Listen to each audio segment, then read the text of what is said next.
Jai Shri Krishna, Jai Shri Ramachandra, Jai Shri Lakshmi Narasimha. So today I'm going to talk about the tripod of life that is called the Tridanda in Sanskrit literature and Ayurveda especially. Ayurveda, as most of you may know, is a holistic system of medicine where an integrated life is given high importance. And the body, mind and the soul are the tripod of existence. For example, now I'm recording this video with a tripod. And the tripod, if one of these legs of this particular tripod breaks, the whole tripod starts to malfunction and the camera falls down. So we can compare the camera to life and these three pods of body, mind and soul to be the tripod I'm holding this camera on. The body is the way through which the soul is able to perceive the existence of this world. The mind is the coordinating agent by which we are able to understand, relate and take decisions. And the soul is the method by which, the soul is our self. So we are the soul and the body and mind are ways to live in this particular material world. Now we should visualize each of these pillars, unlike the tripod I'm using here, to have roots. Now the body has roots. It is made up of certain elements. So most of you might ask, where does a disease come from? And most of you might have one or the other small problem like the headache or eye ache or bigger problems like diabetes. Some people might have cancer. Everyone looks at diseases as individual entities. But today I'm going to reveal a curious fact from Ayurveda. This is that diseases do not come themselves but are associated with this tripod. That means especially the body and the mind. It's only the body and the mind that get disease. And the body and the mind have roots. We need to analyze these roots to come to the root of every single disease. Once you get the root of every single disease, I bet you can solve every single disease on planet Earth. We need to get the understanding of these things and thus we'll be able to understand diseases. This is lacking in modern medicine and therefore every single cure, so-called cure that modern medicine generates is often an absolute waste or a dangerous poison that is to be understood only later. So for example, the body has roots like the Pancha Mahabhutani or the primordial elements. Most people think that there are so many 70, 100, 2000, 3000 elements on planet Earth, but these elements keep getting added every day. That's a different thing. Yet some people think that these 5 elements are only limited to the earth, that is mud, and fire, that is the fire we light while cooking something. My dear friends, these elements are far beyond that. We're going to look at each one of the actual qualities of these elements. For example, earth, Prithvi Tattva. Tattva is the existence, the mode of existence. Prithvi Tattva actually means growth, as it supports growth, and support itself, as it's the primeval support for human existence and also the existence of every single organism on our planet. Solidity is also shown by the earth. The element of earth is not only limited to our planet but to the whole universe. The element of earth does not just mean this ball of the earth but the whole universe. It is also solidity, as its dense molecular structure characterizes the nature of solidity. It is also smell, as all smell originates from the mixture of earth, and without earth, the element of earth, not the planet earth and mud, but the element of earth that comprise of the planet earth and mud, etc. stuff. Next we can go to water. Water resembles liquidity. Most of you might know, and in school textbooks we are taught, that too in research papers also we are taught, that the body comprises of more than 70% of water, and therefore water plays an extremely important role in our lives. But Apaha, the element, the Vedic element of water, is much more than the modern element of water, H2O. It is liquidity itself. It is cool nature, and when we go deeper, it is hydration and all forms of liquidity, all forms of flowiness and lower temperatures. And next we have Vayu. Vayu is air, but Vayu is not just the air we are breathing now, but it resembles the entire movement of all organisms on earth and every single living or non-living creature. It also depicts the movement of different stuff inside our bodies and depicts the movement of magma, etc. within the earth. It is called Vayu, Vata and Anila. Tactile sensation is generated by Vayu. Aeration is generated by Vayu.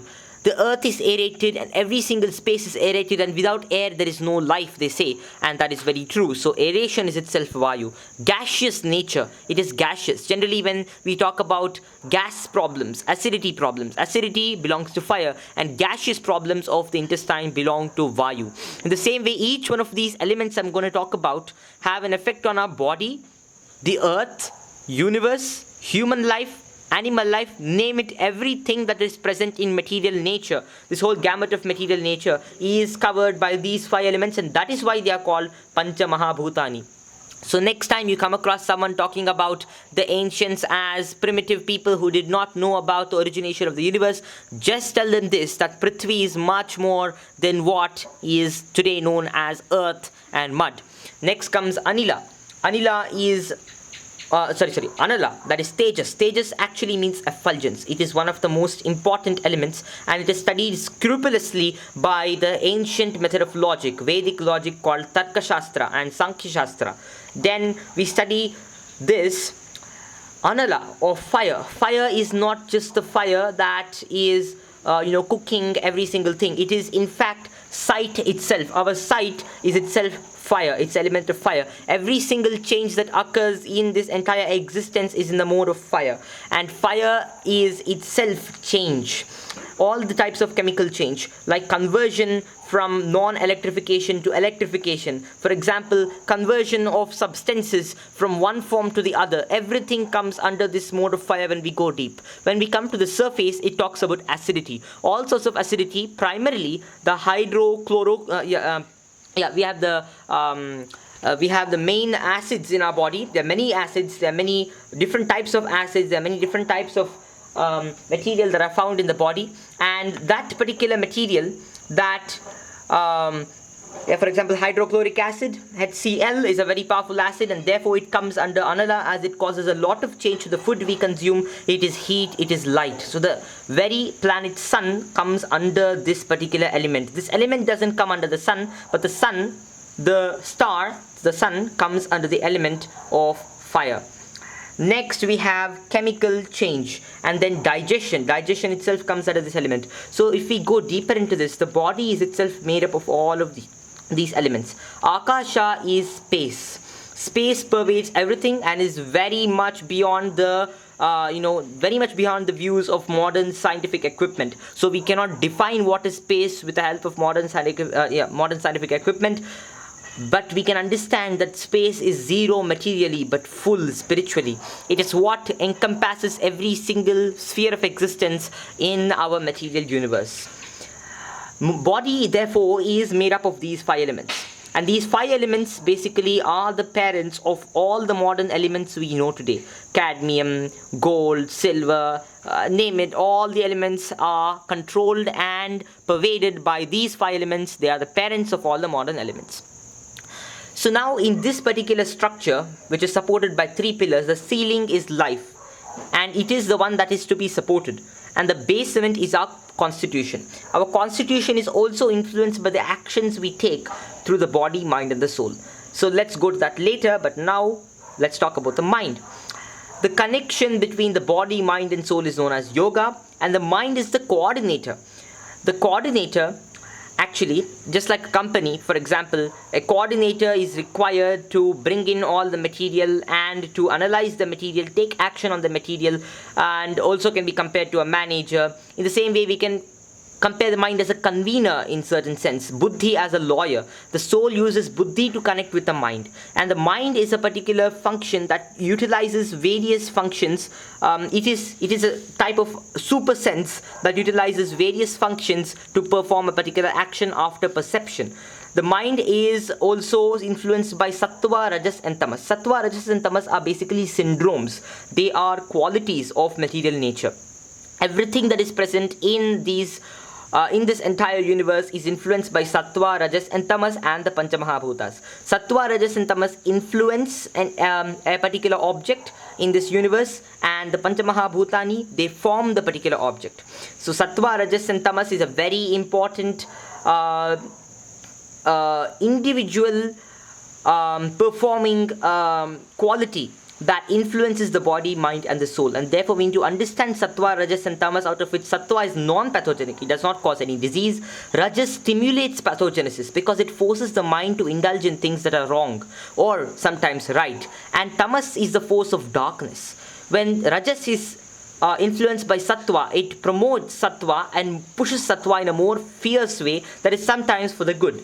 Tamaha is darkness. It encourages illusion. It encourages becoming a fool. Today, the world is predominated by rajas and tamas. Rajas and tamas cover the truth. Sattva resembles the truth, or satya also.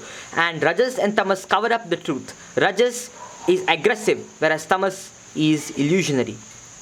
And then the sense perception begins. This cycle is very advanced and is also speculated by modern logic and ancient logic. Both ancient Vedic logic, Greek logic, and every single advanced civilization of the world has contemplated on this particular method of perception, which is called methodology of sense perception. But instead of dwelling in advanced topics like this, let's just move forward with how a particular object is perceived by the sense organs and finally received by the brain, which is a functionary organ of the mind. So the sense organs, for example, are eyes, which are the sight perception organs, nose, which also forms the smelling organ, ghrana they say, and tongue, which is rasana. Rasana is the tasting organ. And then we have touch, tactile sensation, twak in Sanskrit. Twak is actually the parent word of touch that we have today, and twach also is a Sanskrit word that talks about tactile sensation. And then we have the ears. The ears is called karna in Sanskrit, and sound, shruti, and also the shravana. Shravana is also the name of the ear. And these sense organs actually, they control this. They send information to the sense nerves, which then use sense faculties like sight, for example, sight, smell, taste, tactile sensation, sound, etc. These are the sense faculties which then go forward to the sense objects. They come to perceive the sense objects. So here, for example, I've got a pot of milk. It can be anything. It can also be a particular junk food. It can be an animal. It can be anything. We are perceiving a particular object. For example, now I'm taking it as the pot with milk. Now the perception after this entire cycle goes back to the mind, and the mind then sends back an action, a particular draft for action that is supposed to be followed by the body. The milk is drunk. The whole organs of the body coordinate together to perform the action of drinking the milk. So then this particular action is divided into two parts. Based on the quality of the milk, based on the method it is drunk, etc. It is divided into hita or beneficial and ahita, that is maleficent, that is causing harm to the body, harmful. So suppose this milk was A2 milk, it goes into the hita category and it causes happiness to the body, mind and the soul eventually. And it creates a positive change in our basic constitution. The basic constitution, which I'm going to talk about later, is also a very important thing. Ahita results in dukkha or a negative change to the constitution. Suppose this was junk food, our sense objects perceive it. Oh, wonderful, that junk food looks so beautiful in the ad. Little children are eating the junk food. I also must rush to the nearby supermarket and have my best of it. And then the same way the nose starts smelling it and feels exhilarated and wants to consume it. The tongue is constantly watering. The mouth is watering. For example, we say mouth is watering, and then you want to have that particular foodstuff. And then you have the hands. The hands finally go and grab it after the mind gets tempted by it. All these sense organs don't function on their own, but they function with the consent of the mind, and the mind is supposed to be influenced. The mind is a source of disease and health because it's the coordinator, and the mind influences the body. So let's control our minds first. And the ears, they constantly hear about certain things, so they move forward to perform the action. Now I'm going to talk about the base. The base is the constitution. This is what is getting changed. So the basic constitution begins with the parental genetic material. For example, RNA, DNA, various types of cells, advanced biological processes and procedures. All these biological gamete can be kept aside, but let's keep a simple explanation for it. RNA and DNA, parental material.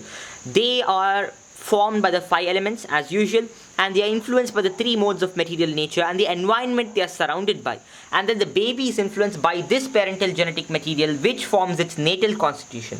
The natal constitution, as I showed now, is constantly altered by this cycle called action, perception, perception, action, action, perception. And finally, this basic constitution is the basement. Now, the basement starts cracking all the three pillars will start cracking, and then eventually the cycle of life will break down. So if we are able to keep the basic level fine, all these are interconnected. If the mind and the body are fine, the constitution can be kept fine. If the constitution is kept fine, the body and mind can be kept fine.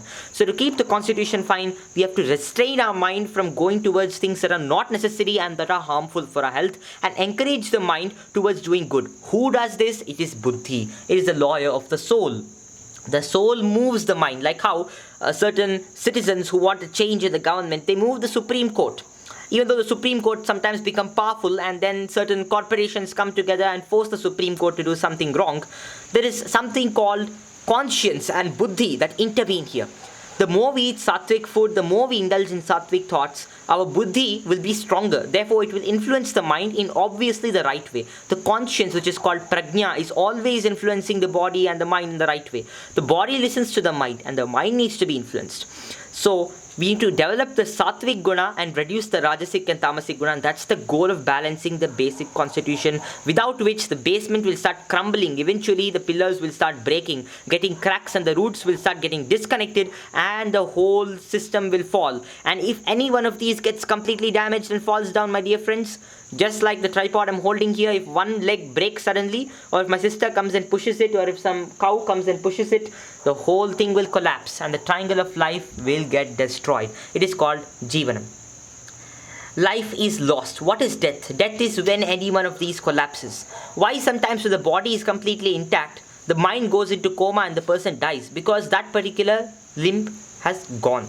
The same way, when the body collapses, the soul never goes just like that. The body and the mind have to move out. Only for great people who have the procedure of samadhi, the soul automatically leaves the body at their own will. But for normal people like us, only when one of these stambhas collapse, the soul leaves. So if we want to remain healthy and happy, we should keep all of these balanced. Some people might say, why not break any one of these so that our soul gets freed? No, my dear friends, if we break one of these, we will be moved in rajasic and tamasic methods.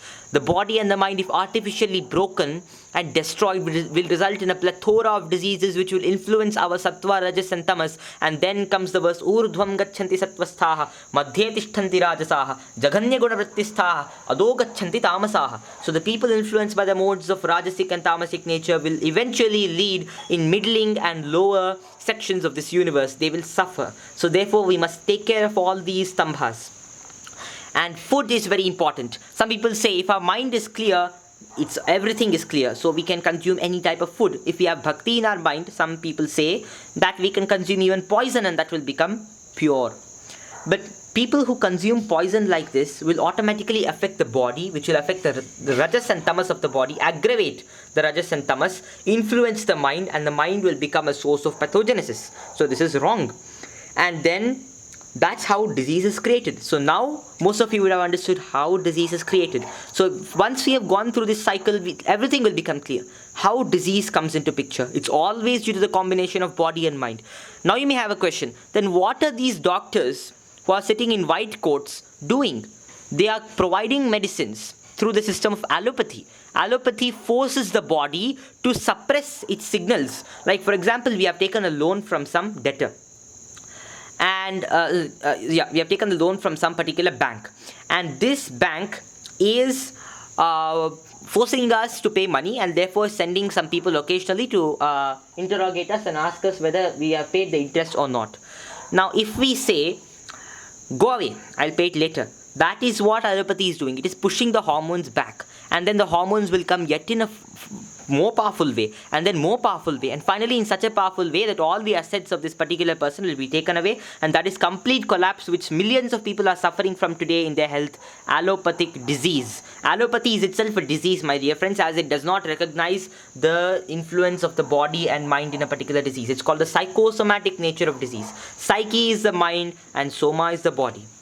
This is how it works. And now you might have a question, how to calibrate the mind and the body?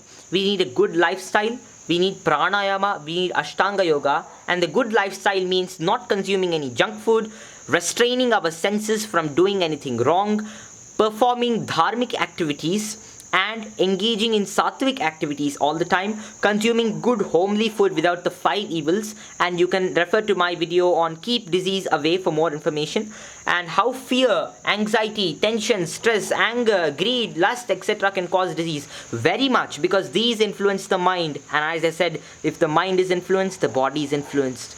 And if these two are influenced, the soul does not have any other way but to keep going downwards in the cycles of existence. So therefore we need to control all these. Today we are being tormented by fear, anxiety, tension, and we need to cure our health of all of these things. So what is health? Health is the balance of these 3 pillars. And what is disease? Disease is the destruction of these 3 pillars.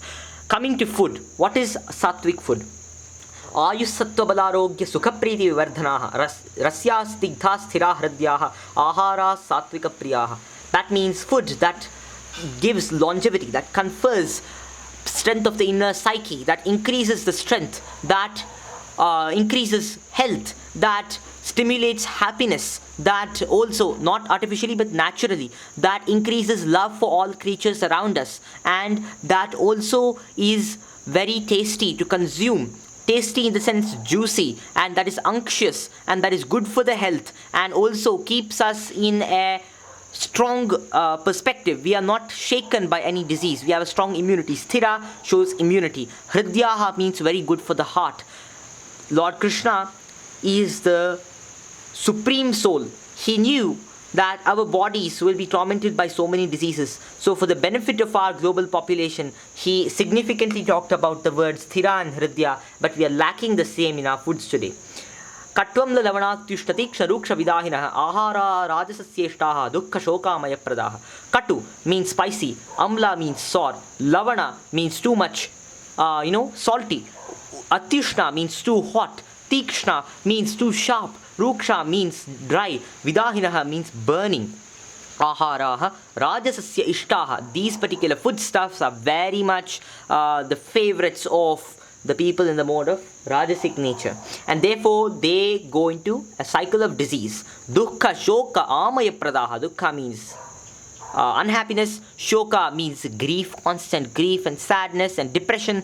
Amaya means disease. So Lord Krishna has again related the body, mind and soul in every single aspect. Yata yamam gatarasam puti paryushitam jayat uchishtam apichamedhyam bhojanam tamasapriyam. Yata yamam means the food that has been prepared 3 hours before it's eaten and therefore becomes putrid, and gatarasam, its taste is gone. Puti paryushitam jayat, it is ghastly in its nature, and it is filled with, of course in modern context we can take microbes and viral particles etc. due to unhygienic conditions of cooking, and also modern junk food filled with chemicals. All these can be brought into picture.